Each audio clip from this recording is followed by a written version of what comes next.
Gaano nga ba katagal dapat bayaran ng isang insurance company ang nagki-claim ng non-life insurance?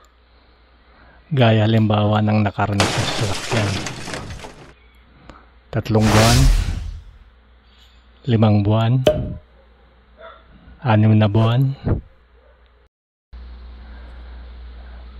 Sa video na ito ay malalaman natin ang itinatakda ng batas, kung ano ang nakasaad sa insurance code tungkol sa panahon kung kailan dapat magbayad ang insurance company, ang mga requirements at ang kaparusahan kapag hindi ito nasunod. Pakiclick nga pala muna ng like at subscribe para lagi kayong maging updated sa mga susunod na videos ko at maging maalam sa mga iba pang pamamaraan ng pag-iimbestiga. Kailan nga ba dapat mabayaran? Ayon sa Section 249 ng Insurance Code, ang deadline sa pagbabayad ng non-life claim gaya ng nanakaw na sasakyan ay within 30 days pag na-ascertain na yung loss. Ngunit kung hindi pa, dapat bayaran ito within 90 days pagkatapos matanggap yung proof of loss.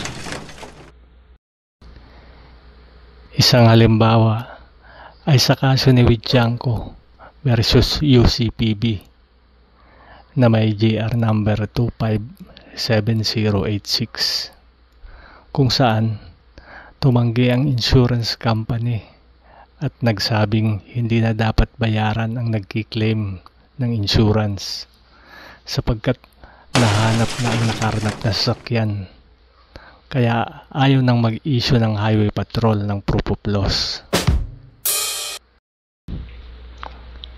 Sa palagay nyo, tama ba ang ganong dahilan na sapagkat nahanap na ang sasakyan ay hindi na dapat pang bayaran ang nagki-claim ng insurance? I-comment naman sa ibaba ang inyong sagot. Nang dalhin sa korte ang usapin, ang hatol ng korte ay dapat pa rin bayaran ang nagki-claim kahit nahanap na ang sasakyan, dahil ang right to indemnity ay nag-mature na after 30 days of non-payment. Bukod dyan, ay nag-cite din ang korte ng dalawang importanteng artikulo. Una ay ang moral damages na nasa Article 2220 ng Civil Code na nagsasabing moral damages may be awarded for willful injury to property or breach of contract when the defendant acted fraudulently or in bad faith. Pangalawa ay ang compounding interest, na ibig sabihin ay yung interest pwede pang kumita ng interest pag nasa korte na, o yung isinasaad sa Article 2212 ng Civil Code na nagsasabing interest due shall earn legal interest from the time it is judicially demanded, even if the obligation is silent on the matter.